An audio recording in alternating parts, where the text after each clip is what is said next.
आगे मैं आपको अपना संक्षिप्त परिचय दे देना चाहता हूँ। मेरा नाम नवीन चंद्र मिश्र है। घर मैसी सहरसा जुआगंज है। मैं बिहार राज्य विद्युत बोर्ड पर मैं लेखापाल के कार्य से 2015 में सेवानिवृत्त हो चुका हूँ। अभी घर पर बैठा हुआ रहता हूँ। सोचा कुछ न कुछ अध्ययन करूँ। यद्यपि मैं साइंस ग्रेजुएट हूँ, ना मैं इतिहास का विद्यार्थी हूँ, ना मैं धर्म शास्त्र का कोई ज्ञाता हूँ, ना संस्कृत शास्त्र का कोई पूरा विद्वान। हमारे भारत में सनातन धर्म की उत्पत्ति कैसे हुई? सृष्टि की रचना ब्रह्मा जी ने की और ब्रह्मा जी के 3 मानस पुत्र हुए, जैसे आप जानते हैं, ब्रह्मा विष्णु महेश। तो सृष्टि उसी दिन से सनातन धर्म भी इस पृथ्वी पर आया। सनातन धर्म का अर्थ है हिंदू धर्म। तो हिंदू धर्म में कभी राक्षसों का इसे सामना करना पड़ा, अभी मलेच्छों जिसे मुसलमान कहते हैं उसका सामना करना पड़ा, ईसाइयों का सामना करना पड़ा और बुद्धों का सामना करना पड़ा। एक समय तो ऐसा आया था कि सारा भारत बुद्धिस्ट की ओर जा रहा था, बुद्ध धर्म को अपना रहा था, बहुत धर्मावलंबी हो रहा था।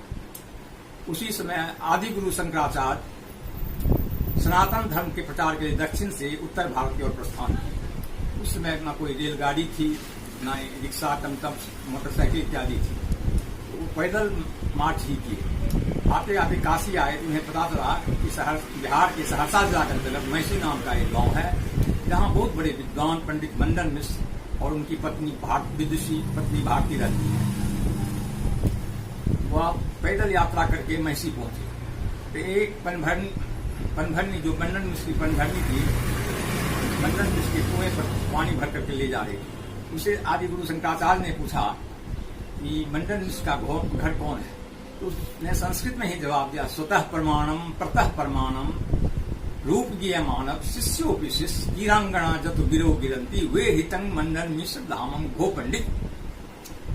इस तरह संस्कृत सुन करके आदि गुरु शंकराचार्य बड़ा अचंभित हुए कि जिनकी पनभरनी ऐसी संस्कृत बोलती है, तो पंडित मंडन मिश्र कैसे विद्वान होंगे, उनकी पत्नी भारती कैसी विदुषी होगी। मंडन मिश्र के यहाँ पहुंचे, कहा कि देखिए इस भारत से सनातन धर्म का विलुप्तीकरण हो रहा है, इसे बचाना है, तो मैं आपको इसके लिए ले जाने के लिए आया हूँ। कहा नहीं, पहले आपको मुझसे शास्त्रार्थ करना होगा, क्योंकि वो मीमांसा पर कुछ लिख रहे थे मंडन मिश्र। कहा ठीक है, मैं शास्त्रार्थ के लिए तैयार हूँ। आदि गुरु शंकराचार्य ने कहा लेकिन इसका रेफरी निर्णायक कौन बनेगा? उनकी पत्नी ने कहा कि मैं निर्णायक बनूंगा, और ऐसा कह करके उसने दोनों के गले में एक माला डाल दिया।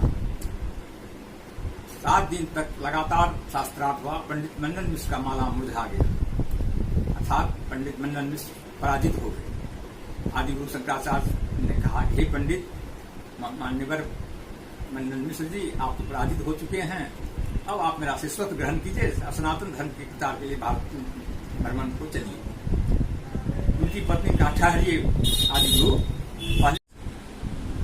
उसके बाद परम विदुषी भारती ने कामशास्त्र पर प्रश्न पूछ दिया, जो कि बाल ब्रह्मचारी थे। इसका जवाब आदि गुरु शंकराचार्य नहीं दे पाए कि हे माते, मुझे 1 साल का समय दिया जाए, मैं अध्ययन करके आऊंगा, तब आपसे पुनः शास्त्रार्थ। फिर वे काशी लौट गए और योग माया से एक राजा के शरीर में प्रवेश किए और उन्होंने शरीर तत्व के बारे में अध्ययन किया और पुनः आकर के भारती को भी पराजित करके और दोनों को शिष्य बना करके अपने साथ ले गए, जो मंडन मिश्र कुमारिल भट्ट के नाम से प्रसिद्ध हुई।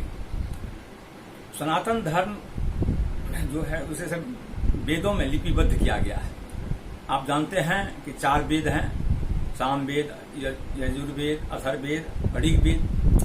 तो 1500 से 1000 पूर्व ऋग्वेदिक काल कहलाता है और 1000 से 600 ईसा पूर्व उत्तर वैदिक काल कहलाता है। वेदों को श्रुति भी कहते हैं, इसे सुनकर लिखा गया है, इसलिए इसे श्रुति भी कहा जाता है। तो श्रुति मनुष्य भूल भी सकता था, तब ऐसा विचार किया गया कि श्रुति तो जिसको जो याद है, जहां जो सुने हो उसे लिपिबद्ध करो। इसका भार ब्रह्मा जी को दिया गया। ब्रह्मा जी कहा मैं लिपिबद्ध तो कर दूँ, मैं इसे संकलित तो कर दूंगा, लेकिन इस लिपिबद्ध नहीं कर सकूंगा। इस लिपिबद्ध करने के लिए गणेश जी को अनुनय विनय किया गया। तब गणेश जी तैयार हुए और उन्होंने चारों वेद की रचना की, और वही वेद अभी हम लोग पढ़ते आते आ रहे हैं। हमारे सनातन धर्मियों पर सबसे पहले मुसलमानों का अटैक हुआ। हम जानते हैं कि 500 से या 600 साल तक हम गुलाम रहे मुसलमान का। उसके बाद ईसाई यहाँ व्यापार करने के लिए आए थे और धीरे धीरे यहाँ का राजा बन बैठे और 200 साल उन्होंने मिराज किया। तो इस तरह सनातन धर्म फिर भी इतने 700 साल 800 साल पराधीन रहने के बावजूद भी सनातन धर्म का नाश नहीं हुआ। पहले नेपाल भी हिंदू राष्ट्र था, लेकिन उसने अपने को हिंदू राष्ट्र से अलग कर दिया। अब केवल भारत ही विश्व में एक ऐसा राष्ट्र है जो हिंदू राष्ट्र है। तो अभी बहुत से बाबा हैं, जैसे बागेश्वर बाबा हैं, जो कहते हैं कि हिंदू राष्ट्र बन के रहेगा, हम लोग हिंदू राष्ट्र बनाएंगे। तो हमें उनका सहयोग करना चाहिए।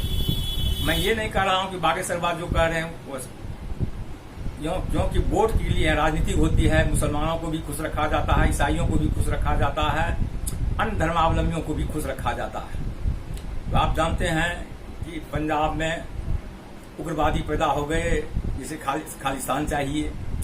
जम्मू कश्मीर में उग्रवादी पैदा हो गए। एक तो पाकिस्तान पहले से ही कश्मीर के भाग को अपने अधीन किए हुए है और पूरा कश्मीर ही चाहता है। इस तरह देश में को टुकड़े टुकड़े में बांटना चाहता है, और भारत जिसका कि साम्राज्य बहुत दूर दूर तक फैला हुआ था, उसे पुनः विलुप्त करना चाहता है। आए दिन देखते हैं धर्म परिवर्तन हो रहा है। ईसाई उस गरीब आदिवासियों को टारगेट करता है जहाँ की शिक्षा का अभाव है, रोड का अभाव है, स्वास्थ्य का अभाव है। उसे प्रलोभन देकर के उसे अपने ईसाई धर्म में परिवर्तित करता है। मुसलमान भी अपने धर्म में परिवर्तन करना चाहता है और हिंदू राष्ट्र को विलुप्त करना चाहता है। फिर यहाँ से एक बार मुसलमानों का पूरा एक मुसलमान यहाँ 20 करोड़ है ही, और यहाँ देरी नहीं लगेगा कि इसको हम अपने अधीन कर लें। इस तरह विदेशियों का नजर भारत पर है। इसलिए आप हिंदुओं से, आप सनातन धर्मियों से मेरा नम्र निवेदन है कि सनातन धर्म को अक्षुण्ण बनाए रखें। इसके लिए जो भी त्याग करना पड़े करें, अन्यथा आपका भविष्य, आपके बच्चे आपको कभी माफ नहीं कर पाएंगे। इतना मैं अभी तत्काल करना चाहता हूँ। जय हिंद।